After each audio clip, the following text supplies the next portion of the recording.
스데반 네 번째, 사도행전 6장 14절 15절 말씀 같이 하겠습니다. 그의 말이 이 나사렛 예수가 이것을 헐고 또 모세가 우리에게 전하여 준 규례를 고치겠다함을 우리가 들어노라 하거늘 공회 중에 앉은 사람들이 다 스데반을 주목하여 보니 그 얼굴이 천사의 얼굴과 같더라. 아멘. 스데반 집사님이 성령 충만하여서 교회 내에 그 어려움들을 잘 정리하고, 혼자 한 건 아니지만 잘 정리하고 또 사도들에게 말씀의 양육을 받고 난 이후에 스데반이 한 것이 무엇이냐면 각 회당에 다니면서 복음을 증거하는 거였었어요. 그때 10절 보십시오. 스데반이 지혜와 성령으로 말을 하기 때문에 저희가 등이 당하지 못한다. They could not stand up against the wisdom the Spirit gave him as he spoke. 그러니까 스데반이 말하는 것이 성령으로 말을 하거든요. 성령이 주신 지혜로 말을 하거든요. 그러니 사람들이 그를 당해낼 수가 없었어요.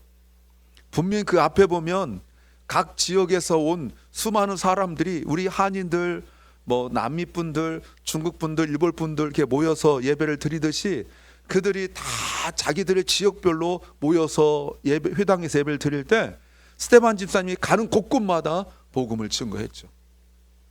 그런데 그들이 스데반 집사님이 말하는 것이 이제 곧 우리가 뒤에서 이제 14절에서 보겠지만 도무지 받아들일 수가 없는 내용들을 이야기하는 거예요. 분명히 구약 성경을 똑같이 풀어가는데 자기들이 도무지 받아들일 수 없는 내용들을 이야기해요. 그러면 그 사람들과 스데반과의 차이점이 무엇입니까? 여러분, 어떤 차이점이에요? 이론이 아니죠. 논리가 아니에요. 무슨 차이입니까? 성령의 차이라고 말할 수 있어요. 여러분, 이게 그리스도인들의 큰 자산입니다. 드러나진 않아요. 나에게 성령이 있다 이렇게 드러나진 않아요. 그런데 성령으로 말하는 사람과 자기 논리와 지식으로 말하는 사람은 정말 비교할 수 없는 어마어마한 차이가 나오는데, 예수님께서 니고데모에게 말씀하실 때도 똑같은 채예요. 예수님이 니고데모에게 사람이 거듭나지 아니하면 결코 하나님 나라를 볼 수 없다 이렇게 말씀하셨거든요. 그러니까 니고데모의 평생 소원이 무엇이냐면 하나님 나라거든요. 유대인들의 평생의 소원이 무엇이냐면 하나님 나라예요. 그런데 예수님께서 너 율법을 공부를 조금밖에 안 했다 그렇게 말씀하지 않으세요. 분명히 니고데모는 유대인의 율법 선생 랍비였습니다. 공의원이었어요. 똑똑하고 세상 지위가 높았습니다. 그런데 도무지 알아듣지 못해요. 그때 예수님께서 뭐라고 말씀하셨어요? 네가 거듭나지 않고는 조건을 답니다. 어떻게 거듭나요? 어떻게 어른이 엄마의 그 뱃속에 들어갈 수 있습니까? 성령이 하신다. 성령이 하신다. 이걸 이해 못하는 거죠. 이걸 이해 못해요. 부자 청년이 예수님을 찾아온 적이 있습니다. 내가 어떻게 하여야 영생을 얻겠습니까? 주님께서 9계명부터 5계명을 쭉 말씀하십니다. 그건 내가 어릴 때부터 다 지켰다고 말합니다. 주님 10번째 계명 탐심을 말씀하시죠. 그랬더니 부자 청년이 자기는 할 수 없으니까 돌아갑니다. 주님 말씀하시죠. 부자가 하나님 나라 들어가기가 얼마나 어려운지 낙타가 바늘길로 통과하는 것보다 어렵다라고 말씀하시죠. 누가 할 수 있습니까? 주님이 이렇게 말씀하세요. 사람으로는 할 수 없지만 하나님이 하신다. 여러분, 성령으로 살아가는 사람과 지식으로 살아가는 사람은 보는 게 달라요. 그러니 말하는 게 다를 수밖에 없죠. 요즘에 제가 이게 몇몇 책을 이렇게 보고 있는데 제가 볼 때마다 정말 밑줄, 제가 웬만하면 밑줄 안 긋습니다. 제가 웬만하면 밑줄 안 긋는데, 자존심 때문에 밑줄 안 긋는데 계속 밑줄을 그어요. 계속 밑줄 그으면서 화가 나요. 왜? 난 이 생각 못했거든. 내가 다 안다는 거 아닙니다. 근데 난 이 생각 못했거든. 요즘에 나온 책들은요 굉장합니다. 밑줄을 안 그을 수가 없어요. 옛날 책들은 많이 밑줄 안 그어도 돼요. 옛날 책들은. 근데 요즘에 나온 책들은 밑줄을 안 그을 수가 없어요. 근데 여러분, 세상적 지식도 압도하고 탁월한 그 지식이 있거든요. 근데 성령으로 지배된 사람은 보는 게 다르니까 말하는 게 다르고 생각이 다르고 살아가는 게 다르다고 말할 수 있어요. 그렇다면 여러분, 이런 스데반 같은 분이 몇 명이나 있다고 생각하세요? 지혜와 성령으로 말하는 사람이 여러분 몇 명이나 있다고 생각하세요? 몇 명이나? 거의 없습니다. 거의 없어요. 일생에 우리 일생에 스데반처럼 지혜와 성령으로 말하는 사람을 우리가 몇 번이나 만나겠어요? 그렇다면 이 사람들에게 자신들의 신앙의 유익을 위하여, 회당이니까 신앙의 유익을 위하여 얼마나 좋은 기회입니까? 일생 동안 한 번이나 만날까 말까한 어마어마한 기회잖아요. 근데 사람들의 반응을 보십시오. 11절. 그때, 그러므로보다 그때가 낫겠죠. 그때 그들이 사람들을 선동하여 말하기를 스데반이 모세와 하나님을 모독하는 말을 하는 걸 우리가 들었습니다 라고 말을 하도록 했다는 거예요. 사람들을 시켰어. 그랬더니 12절 보세요. 12절에 그리고 백성과 장로들과 율법학자들을 부추기고 스데반에게로 몰려가서 그를 붙잡아서 공의로 데려왔습니다. 13절 그리고 거짓 증인들을 세워서 이렇게 말하겠습니다. 이 사람은 쉴 새 없이 이 거룩한 곳과 율법을 거슬려 말을 합니다. 거룩한 곳이 어디예요? 성전입니다. 율법을 거슬려서 말을 한대요. 도대체 무슨 말을 했길래? 14절이에요. 14절 같이 읽겠습니다. 같이 합니다. 이 사람이 나사렛 예수가 이것을 헐고 또 모세가 우리에게 전하여 준 규례를 뜯어 고칠 것이라고 말한 것을 우리가 들었습니다. 여러분 14절 이 말씀이 맞습니까? 틀립니까? 말 잘해야 됩니다. 맞기도 하고 틀리기도 하고 이렇습니다.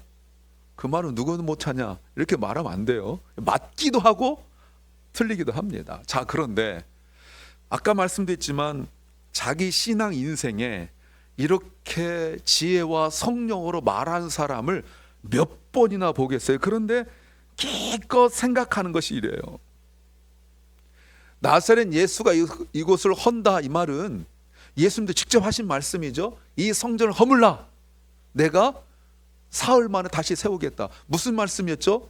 예수 그리스도의 죽으심과 부활의 말씀이었습니다. 성전을 허문단 말이 아니었었어요. 그리고 모세가 우리에게 전하여 준 규례, 율법이죠. 이걸 뜯어 고칠 거라고. 여러분, 뜯어 고치는 것이 아니라 완성하는 거죠. 예수님이 율법을 폐하거나 없애거나 버리지 않으셨습니다. 율법을 완성했어요. 그 율법의 완성이 뭡니까? 사랑이란 말이에요. 근데 사람들이 그것을 싹 빼내고 말아요. 근데 여러분, 지금 제가 막 읽어 나갔지만 11, 12, 13, 14를 쭉 읽어 나갔지만 이걸 보면서 우리가 떠오르는 몇 가지가 있습니다. 구약이 하나, 신약이 하나가 있어요. 구약은 열왕기 상입니다. 21장 13절 말씀이죠. 이게 뭐냐면 아합이 나봇의 포도원을 보니까 너무 좋은 거예요. 그래서 나봇에게 말합니다. 이 포도원 나에게 팔아라. 그랬더니 안 됩니다. 하나님이 정하여 준 대로, 우리 조상에게 준 그대로 난 받아서 하나님께서 말씀하신 대로 팔 수 없습니다. 이렇게 말해요.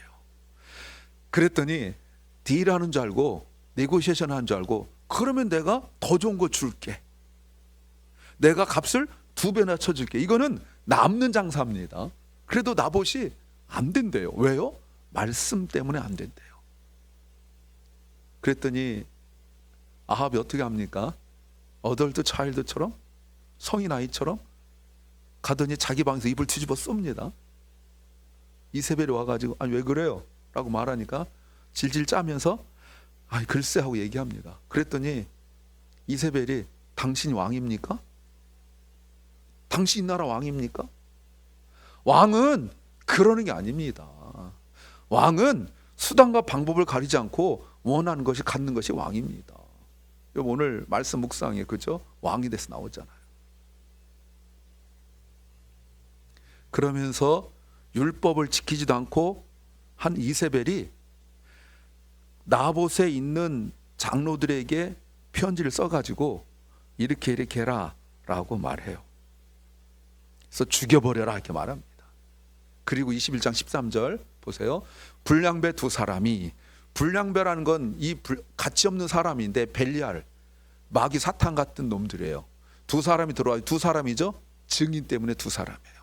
나봇의 맞은편에 앉았습니다. 그들이 나봇이 하나님과 왕을 욕하는 말을 들었다고 말했습니다. 모독하는 말, 똑같은 말이에요.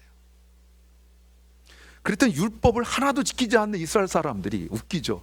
율법을 지키지 않는 이세벨이 율법을 절대 지키지 않는 장로들에게 편지를 써서 율법을 절대 지키지 않는 불량배들이, 율법을 절대 지키지 않는 백성들이 율법대로 이 일을 진행합니다. 물론 거짓말이죠. 율법대로 진행해요. 하나님을 모독했다는 말을 들었대요. 그건 죽어야죠. 나봇은 가치 없는 사람이에요. 벨리알 같은 사람이에요. 근데 실제로는 벨리알 같은 사람들이 나봇 정말 가치 있는 사람, 말씀을 지키는 사람, 율법 지키는 사람을 죽여요.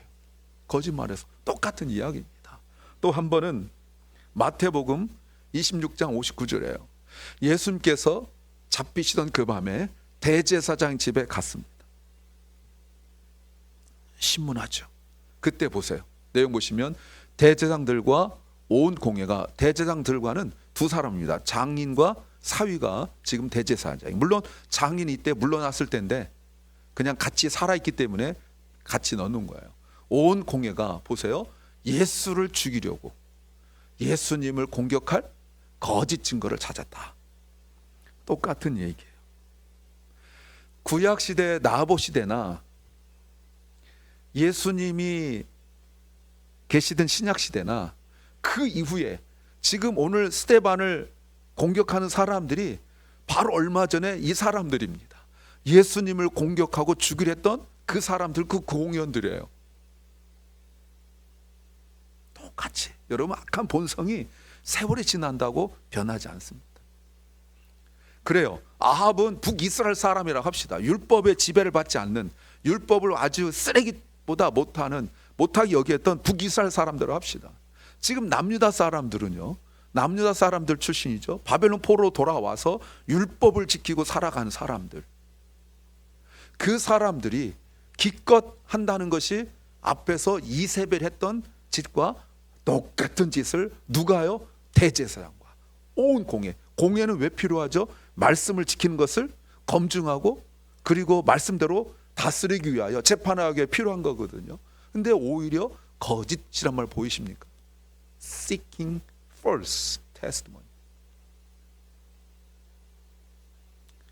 여러분, 나봇도 예수님도 똑같은 상황, 결과는 죽음입니다.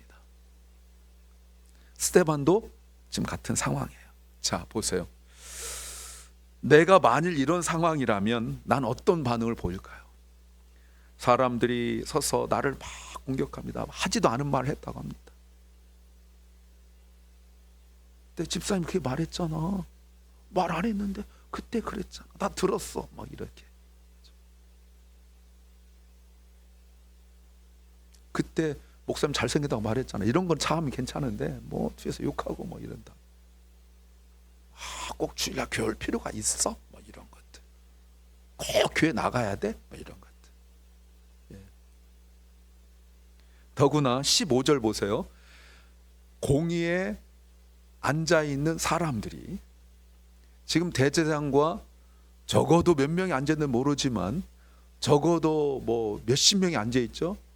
많게는 한 70명 이상 앉아 있을 겁니다. 모두 스데반을 주목하여 보는데 어떻게 봤을까요? 웃으면서 아니겠죠? 잡아먹을 듯이 째려보고 있겠죠. 아까 말씀드렸지만 공의에 앉아있는 모든 사람들은 얼마 전에 예수님 죽인 사람들입니다. 얼마 전에.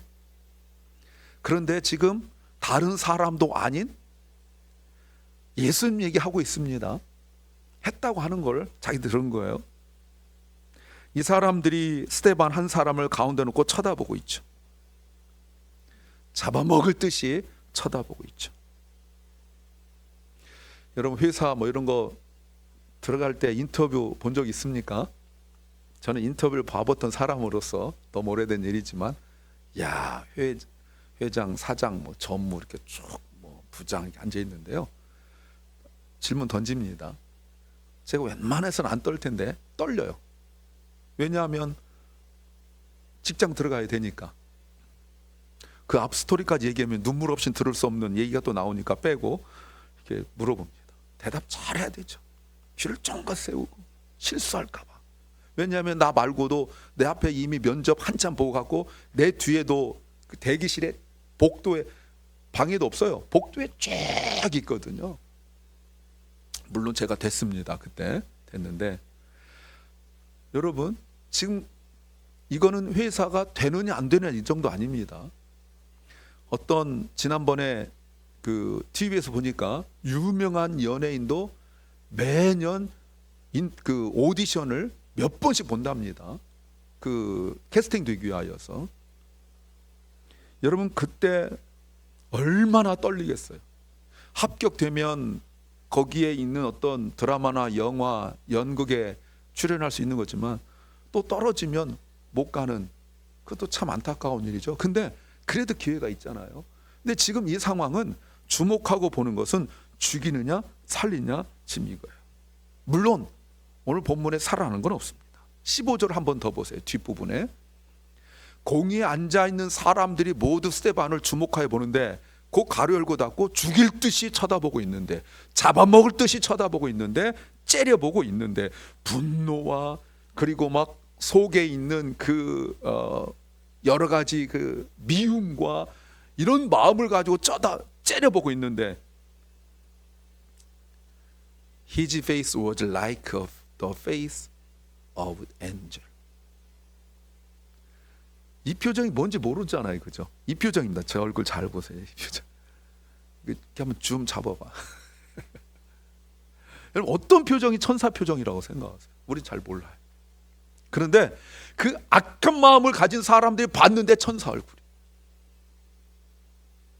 대제사장이 공의원들이 봤는데 잡아먹을 듯이 아주 그냥 씹어먹을 듯이 막 분노를 가지고 속에 막 미움을 가지고 화를 내면서 쳐다보고 있는데 얼굴이 천사 같아. 놀랍지 않습니까? 긴장했더라 이래 되거든요. 이 정도만 안 돼도 저 같으면 오줌 마렵고 막 이럴 거예요. 째려보고 이러면 오줌 마렵고 손 들고 저 화장실 갔다 오면 안 될까요? 뭐 이럴 것 같은데 스데반의 얼굴은 천사 얼굴 같았다. 우리가 천사를 본 적은 없지만 애기들 보고 아유 천사 같다 이렇게 말하지만 천사는 아닙니다. 막 울 때 보면 천사 절대 아닙니다. 근데 천사 같았대요. 천사를 본 적도 없는 사람들이 말하기를 천사 같았다. 그냥 웃고 있었다 해도 대단한 겁니다. 긴장하지 않았다 해도 대단합니다. 그런데 천사의 얼굴 같았다고 말합니다. 어떻게 이런 모습을 가지고 있을까요? 앞에서 스데반이 보여줬던 두 가지를 찾을 수 있습니다. 첫째는 말씀 충만이에요. 스데반 집사님이 앞에서 말씀으로 얼마나 충만했는지 보여줬어요. 그가 말씀으로 충만했어요. 그래서 복음을 증거할 수 있었어요. 사도들에게 말씀을 잘 배웠고 인격까지 온전히 예수님을 닮아갈 수 있었어요. 그러니까 말씀 충만한 것이 첫 번째예요. 두 번째는 성령 충만입니다. 아까 우리 보셨죠? 분노하고 자신을 죽이는 사람들 앞에서 이렇게 천사의 얼굴 하고 있는 것은 사람 힘으로 불가능해요. 내 마음 속으로 긴장하지 말자, 떨지 말자 한다고 되어지는 것이 결코 아니에요. 지혜의 성령으로 충만할 때 모습이었어요. 그런데 이것이 갑자기 나타나느냐? 그건 아니에요. 3절 말씀에서 보시면 교회가 이제 그 구제하는 것 때문에 사도들이 구제했는데 어려움을 겪었잖아요. 그때 베드로가 사도들 대표하여 이렇게 말합니다. 형제자매 여러분, 그러므로 여러분 가운데 성령과 지혜가 충만하여 칭찬 듣는 사람을 뽑으십시오. 그러니까 이미 스데반은 성령 충만한 사람이었었어요.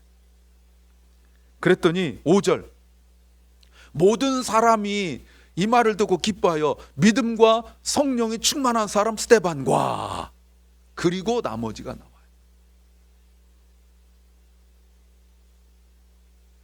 이게 하루아침에 되었겠냐 이 말입니다. 이게 타고난 성품으로 되겠느냐 이 말입니다. 계속적인 말씀과 계속적인 기도와 계속적인 신앙의 훈련으로 스데반은 성품과 본성까지 변화시킬 수 있었던 거예요. 자신을 미워하고 욕하고 거짓말하고 저주하고 막 잡아먹을 듯이 막 이러는 사람들 앞에서 그가 천사 같은 얼굴을 하고 있었던 것은 말씀으로 충만하고 성령으로 충만하였기 때문에 그런 거죠. 사랑하는 여러분, 그래서 우리가 말씀을 왜 잘 배워야 되냐면 단순한 지식만은 아니에요. 성령으로 왜 충만해야 되냐면 우리가 단순한, 그러니까 조금 더 기뻐하는 신앙생활 할 수 있다, 그 정도가 아니에요. 미움을 이길 수 있고 내 본성을 이길 수 있고 내 성품이 변화되고 어떤 상황과 형편 가운데서도 감사할 수 있기 때문에 그렇습니다. 이제 종말이 되어지면 예수님께서 말씀하신 것처럼 정말 어려운 일이 많이 생길 거예요. 그때 우리 신앙의 선배들이 초대 교회사의 내용들을 쭉 보면 200여 년 동안 로마 황제들의 그 10명의 황제에 의하여 핍박당하고 수많은 순교자들이 생길 때, 그때 기록에 보면 그때 순교당하여 짐승의 사자가 와가지고 개탈을 뒤집어 쓰고 있으면 사자들이 죽이고, 그리고 십자가에다 묶어가지고 밑에다가 장작 놓고 막 이래서 불에 태워 죽이고 막 온갖 방법으로 다 죽일 때 그 수많은 순교자들의 표정이 다 천사와 같았다라고 말하고 있습니다. 그래서 여러분, 그 로마의 콜로세움 중앙에 놓고 막 사람들이 둘러서서 막 죽여 소리 지르고 막 하고 뭐 이럴 때 그 그리스도인들을 불에 태워 죽이고 짐승으로 물어 죽이고 막 칼로 찔러 죽이고 막 이럴 때 사람들이 그걸 보면서 야, 우리는 절대 크리스찬 되지 안 되겠구나, 저런 일 당한다, 이럴 줄 알았는데 너무나 담대하게, 너무나 기쁘게, 너무나 환한 표정으로 천사 같은 모습으로 자꾸 죽으니까 더 이상 공개 처형을 못 했잖아요.